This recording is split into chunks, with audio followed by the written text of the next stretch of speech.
बहुत बहुत स्वागत है दोस्तों आपका मेरे एक और यूट्यूब वीडियो पे। दोस्तों आज है 9 दिसंबर और आज मंडे की दोपहर है और लगभग 3 बज चुके हैं। और क्योंकि मंडे की दोपहर है 3 बज चुके हैं तो पोर्टफोलियो तो कुछ भी अपडेट हुआ नहीं होगा, तो वही है जो शनिवार को दिखाया था। लेकिन काफ़ी लोगों की रिक्वेस्ट आ रही थी कि आप पोर्टफोलियो अपना एनालिसिस करके दिखाओ कि आपका किस किस सेक्टर में किस किस कैटेगरी में कितना पैसा डला हुआ है। तो मैंने सोचा मैं दिखा देता हूँ। मैंने भी खुद काफ़ी दिन से अपना पोर्टफोलियो एनालाइज नहीं किया था, अनफॉर्चुनेटली। बट अब लोगों ने याद दिलाया है तो मैंने भी पोर्टफोलियो एनालाइज किया और मैंने सोचा साथ साथ देखते हैं तो कैसा रहा मेरा पोर्टफोलियो। तो आप देख सकते हैं कि जो मैं बोलता था कि ये मार्च से शुरू हो रखा है, आप देख सकते हैं कि लगभग 11 मार्च को ये मेरा पोर्टफोलियो शुरू हुआ था। 11 से भी पहले हो गया था, 10 मार्च, 9 मार्च, 8 मार्च, 6 मार्च के आसपास। तो मैंने इस साल 6 मार्च के आसपास यहाँ से इन्वेस्टमेंट शुरू की थी। उसके बाद आप देख सकते हैं कि मेरे पैसे डालते ही मार्केट में थोड़ा फॉल आ गया था। तो वैसे तो मैं किस्मत में थोड़ा अनलकी रहा हूँ, लेकिन हमेशा मैं किस्मत से लड़ता रहा हूँ। गिर गए तो मैंने अपना धैर्य नहीं खोया। ठीक है, थोड़ा इन्वेस्टमेंट डाउन गई, उसके बाद इन्वेस्टमेंट रिकवर हुई और आई थिंक फिर थोड़ा रिकवरी बनी और मैं थोड़ा थोड़ा अपना पैसा डालता भी गया। तो आप देख सकते हैं कि मेरा बहुत ज़्यादा पोर्टफोलियो नहीं था। लगभग जून एंड तक 5 लाख ही मैं पहुंचा था और प्रॉफिट बढ़ता जा रहा था क्योंकि बहुत ज़्यादा इन्वेस्टमेंट नहीं थी। मैं ऑटोमेटिक एसआईपीस करता था। और उसके बाद आप देखेंगे ये ग्राफ थोड़ा हिलने लग गया कम ज़्यादा, क्योंकि इसमें ये होने लग गया कि मैं लमसम डालना मैंने तेज़ी से शुरू कर दिया अगस्त, जुलाई अगस्त से। तो आप देख सकते हैं कि लमसम फिर मैं डालता रहा और उसके बाद जब 26 सितंबर आ गया लगभग यहाँ पे, तो उसके बाद आप देख सकते हैं कि मार्केट में मेरे मार्केट में गिरावट शुरू हुई और मैंने अपना इन्वेस्टमेंट बढ़ा दिया लगभग 26 सितंबर के बाद। आप देख सकते हैं कि मैं लगभग 17 लाख के आसपास था। उसके बाद मैंने 7-8 लाख की इन्वेस्टमेंट बहुत जल्दी 2 महीने के अंदर करी, क्योंकि उसके बाद मार्केट में फॉल करेक्शन आना शुरू हो गया। और उस करेक्शन में मेरे पास, क्योंकि मुझे अपना अल्फ़ा जनरेट करना था, तो मैंने थोड़ा अपना इन्वेस्टमेंट तेज कर दिया और उसके बाद इन्वेस्टमेंट करता मैं रहा। और आप देखे हो कि उसके बाद मार्केट काफ़ी फॉल किया, लेकिन मेरा इन्वेस्टमेंट जो ग्रो हो रहा है, ये ग्रो इसलिए हो रहा है क्योंकि मैं इन्वेस्ट किए जा रहा था।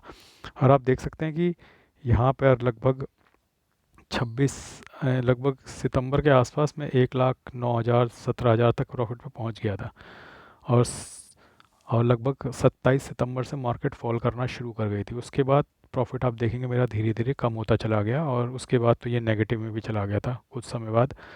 लेकिन क्योंकि मैं गिरती हुई मार्केट में इन्वेस्ट करता जा रहा था, आप ये देख सकते हैं कि मेरा पोर्टफोलियो नेगेटिव 74,000 तक चला गया था। और इस वक्त मेरी इन्वेस्टेड वैल्यू 23 लाख थी और इन्वेस्टेड वैल्यू 24 लाख थी और वैल्यू उसकी 23 लाख थी। लेकिन फिर मार्केट ने रिकवरी शुरू की और जैसे ही मार्केट ने रिकवरी शुरू की, क्योंकि मैं डाउन मार्केट में एवरेजिंग कर रहा था, तो फिर मेरा आप देखेंगे प्रॉफिट बहुत तेज़ी से एकदम रिकवर होकर आया और मैं दोबारा से 1,08,000 के प्रॉफिट में पहुंच गया। तो अब अगर आप देखेंगे तो किस किस कैटेगरी में मैंने डाला हुआ है, तो आप देख सकते हैं 100% मेरा इक्विटी में है, क्योंकि भैया मैं लॉन्ग टर्म के लिए इन्वेस्टेड हूँ तो मैं रिस्क भी ले रहा हूँ। और क्योंकि मैं रिस्क ले रहा हूँ तो मैं 100% इक्विटी में हूँ, क्योंकि मुझे चाहिए गेन। मेरा फंडा सिंपल है, मेरे माइंड में कोई डाउट नहीं है कि मुझे गेन चाहिए ज़्यादा। और इसलिए मैं रिस्क भी ज़्यादा ले रहा हूँ। रिस्क ज़्यादा लेने का मतलब है मैंने कोई डेट फंड नहीं ले रखा, मैंने कोई हाइब्रिड फंड नहीं ले रखा और किसी और तरह का गोल्ड सिल्वर वगैरह वो भी कुछ मेरे पोर्टफोलियो में नहीं है। अब अगर आप देखें कि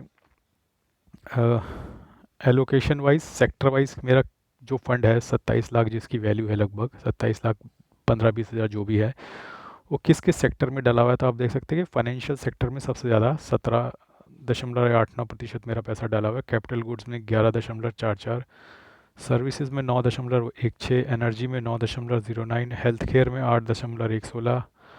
आप देख सकते हैं ऑटोमोबाइल में 5.7, ऑटोमोबाइल जो बहुत बुरी तरह गिर रखा है, इस सेक्टर में 5.71 है। टेक्नोलॉजी में 5.54 है। कंज्यूमर स्टेपल्स में 5.29, construction 4.40, chemicals 2.89, metal and mining 2.37, consumer discretionary 1.36। इस तरीके से आप देखोगे कि ये जो मेन सेक्टर हैं, फाइनेंस, कैपिटल गुड्स, सर्विसेज, इनमें मेरा सबसे ज़्यादा पैसा मेरे फंड हाउसेज ने डाल रखा है। मतलब मैंने नहीं डाला, मैंने तो फंड्स, म्यूचुअल फंड्स में डालता हूँ, मेरे फंड हाउसेज ने मिला जुला के इन सेक्टर में ज़्यादा डाल रखा है। मार्केट कैप की अगर बात करें तो आप देख सकते हैं कि मेरा 53.46 मेरा पोर्टफोलियो जो है लार्ज कैप में है, मिड कैप में लगभग 34% है और स्मॉल कैप में लगभग 11% है। हालांकि मुझे ये फिगर ठीक नहीं लग रहा, ये ग्रो ऐप ये फिगर दिखा रहा है, क्योंकि मेरा ये मानना है कि मेरा स्मॉल और मिड में ज़्यादा है और लार्ज में कम है। लेकिन जब मैंने डीपली अपने पोर्टफोलियोज़ को एनालाइज करता हूँ तो मैं ये देखता हूँ कि जैसे कॉन्ट स्मॉल कैप है, निपॉन स्मॉल कैप है, तो हालांकि ये हैं तो स्मॉल कैप, लेकिन ये लोग भी लार्ज कैप में डाल रहे हैं। अब जैसे कॉन्ट मिड कैप है और भी मिड कैप के फंड हैं, वो लोग भी लार्ज कैप में डाल रहे हैं, तो कहीं ना कहीं स्मॉल और मिड वाले भी लार्ज में डालते हैं। तो हो सकता है कि इस वजह से मेरा लार्ज में इन्वेस्टमेंट ज़्यादा हो गया हो। हालांकि मैं इसको ठीक करना चाहूँगा, मैं इतना ज़्यादा लार्ज में नहीं जाना चाहूँगा, बट दोस्तों इसमें दिक्कत यह है कि मैं फ़ंड चुन सकता हूँ, मैं उसमें स्मॉल और मिड कैप चुन सकता हूँ, लेकिन स्मॉल और मिड कैप चुनने के बाद भी मेरे स्मॉल और मिड कैप अगर लार्ज कैप में भी इन्वेस्ट करते हैं तो मैं उसे रोक नहीं सकता।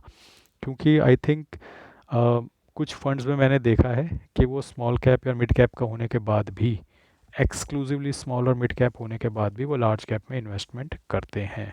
अब ऐसा क्यों करते हैं, कोई सेबी की गाइडलाइन है आई थिंक, उसके अकॉर्डिंग ऐसा करते हैं। ये मुझे पूरी जानकारी इस बारे में तो नहीं है, लेकिन करते हैं। हालांकि मैं चाहूँगा कि मेरा लार्ज कैप जो है वो 40% के आसपास हो जाए और ये बढ़कर स्मॉल कैप बढ़ के 20 के आसपास हो जाए, तो मैं ज़्यादा खुश रहूँगा। क्योंकि ग्रोथ तो यही है मिड और स्मॉल में, लार्ज कैप तो आपके पोर्टफोलियो को स्टेबिलिटी देने के लिए होते हैं। तो मेरे पोर्टफोलियो में एनफ स्टेबिलिटी भी है, तो ऐसा नहीं है कि मेरा हाई रिस्क पोर्टफोलियो है और मार्केट बैठेगी तो मेरा पोर्टफोलियो बिल्कुल ही बैठ जाएगा, ऐसा नहीं है।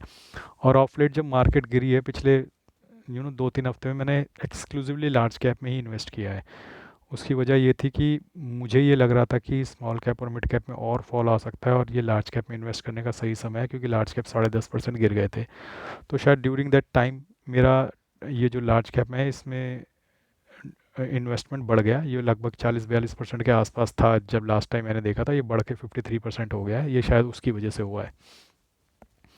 आइए देखें, जो मैंने जितने भी म्यूचुअल फंड ले रखे हैं उसमें से कंबाइंड कौन से शेयर्स में मेरे सबसे ज़्यादा इन्वेस्टमेंट है। तो आप देखेंगे रिलायंस इंडस्ट्री जो सबसे mike macro large cap company है, हिंदुस्तान की सबसे बड़ी कंपनी है, उसमें मेरा सबसे ज़्यादा पैसा लगा हुआ है। 2.4% ऑफ मेरे 27 लाख का 2.4% रिलायंस इंडस्ट्री में लगा हुआ है। 1.86 एच बैंक में लगा हुआ है, एक और अल्ट्रा लार्ज कंपनी। तो दो जो हिंदुस्तान की सबसे बड़ी कंपनियां हैं, मान लीजिए रिलायंस और एच उसमें मेरा लगा हुआ है। उसके बाद कोफोर्ज है, ये भी आईटी का एक जाना माना नाम है।